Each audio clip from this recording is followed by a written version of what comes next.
આપનું સ્વાગત છે। સાબરકાંઠાના ઈડરમાં ભાજપ કાર્યાલયના ઉદ્ઘાટન પ્રસંગે હોબાળો મચ્યો।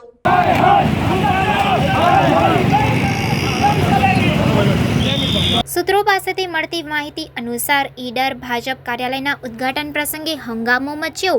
ક્ષત્રિય યુવાનોએ કાળા વાવટા બતાવ્યા।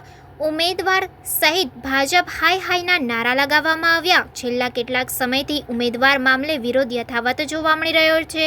ક્ષત્રિય સમાજનો વિરોધ આગામી સમયમાં ભાજપને ભારે પડી શકે છે।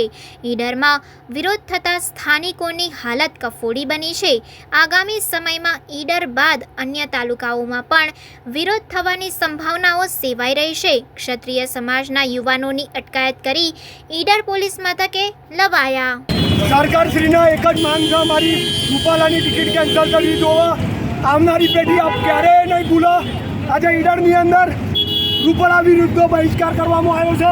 ભાજપ સરકારને બે હાથ જોડી પ્રાર્થના કરીએ છીએ કે બસ હવે તારી તાનાશાહી, આ લોકશાહી છે કે શું છે એ અમારે વિચારવા જેવું છે। આજે આ વસ્તુ આવનારો સમય ભૂલા નહીં। મહાકાલ સેના સાબરકાંઠામાં હું જોડાયેલો છું।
સમાચારોની ઝડપી અપડેટ માટે હમણાં જ સત્ય સ્વરાજ ન્યૂઝ ચેનલને લાઇક, શેર અને સબસ્ક્રાઇબ કરો।